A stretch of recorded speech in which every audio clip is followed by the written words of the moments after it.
Alors les plus fragiles, c'est clairement pas le cas pour ce qui est de Samsung, ça me paraît évident. Et pourtant, depuis quelques jours, un pirate informatique menace Samsung de révéler énormément de données qu'il aurait pu pirater à cette grande société coréenne. Il les aurait infiltrées, on est clairement dans du rançonnage, pas de chiffrement, pas de blocage. Non, non, il dit très clairement, je vous ai volé des données, beaucoup de données, et il diffuse des échantillons à droite à gauche. Hein, je vais être très clair avec vous. On l'a vu dans une quinzaine de forums de pirates, dans lequel le gars met des liens qui permettent de récupérer, j'allais dire acheter, lapsus, qui permet de récupérer gratuitement des échantillons. Alors pourquoi je dis acheter? Parce que vous doutez bien, il vend son silence. C'est un grand classique de vendre son silence. Et là, que vend-il? Eh bien, il indique avoir volé énormément de secrets industriels et technologiques appartenant à Samsung. Ce qui est très étonnant, c'est qu'il parle aussi de Samsung France. Là, je vous cache pas, le service veizataz.com ne lui a pas du tout posé de questions. On n'y va pas tout de suite. On attend. Voilà, on est très étonné parce que pourquoi il parle de la Corée du Sud, donc là où est la maison mère de Samsung, et il cite très clairement Samsung France. Est-ce que Samsung France a été une porte d'entrée à sa cyberattaque? On n'en sait pas grand-chose. En tout cas, ce qu'il a commencé à diffuser pourrait potentiellement faire saigner du nez le géant des télécoms.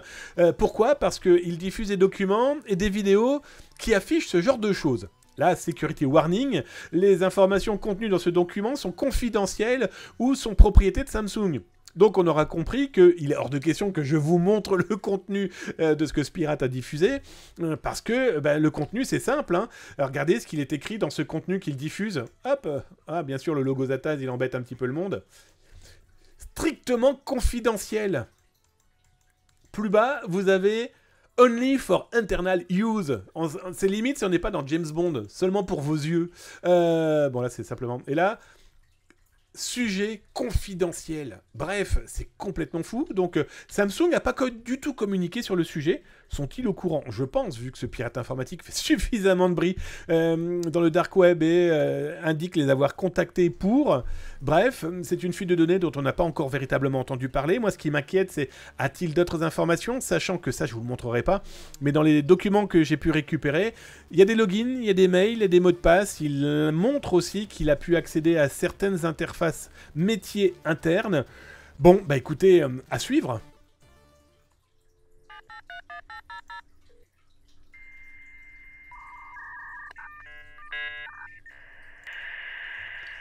Et à suivre, eh bien c'est simple, on va rester dans les télécoms. On a vu un fabricant de matériel high-tech, parce que Samsung, c'est pas que les téléphones portables, c'est les voitures, c'est les objets connectés, c'est des frigos, c'est des fours, c'est des machines à laver. Bref, c'est du gros lourd, d'accord? Mais dans les autres gros lourds, eh bien, il y a T-Mobile, opérateur téléphonique américain, et AT&T. Alors, on a beaucoup entendu parler de T-Mobile, parce qu'ils ont révélé et affirmé effectivement qu'ils avaient un petit problème de piratage informatique, et oui, tu m'étonnes, et pour cause.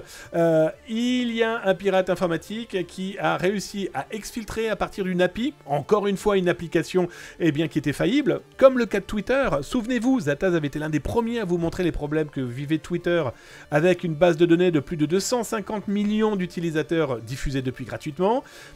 À cause d'une API aussi faillible, T-Mobile c'est exactement pareil. Le pirate a trouvé le moyen, les pirates ont trouvé le moyen de pouvoir intercepter les données des utilisateurs de T-Mobile, cet opérateur télécom américain.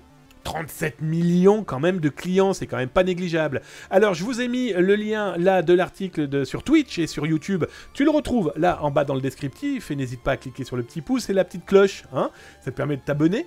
En plus, tu reçois 2 à 3 vidéos dédiées cybersécurité par jour, donc serre-toi, c'est fait pour toi. S'informer, c'est déjà commencé à se cybersécuriser.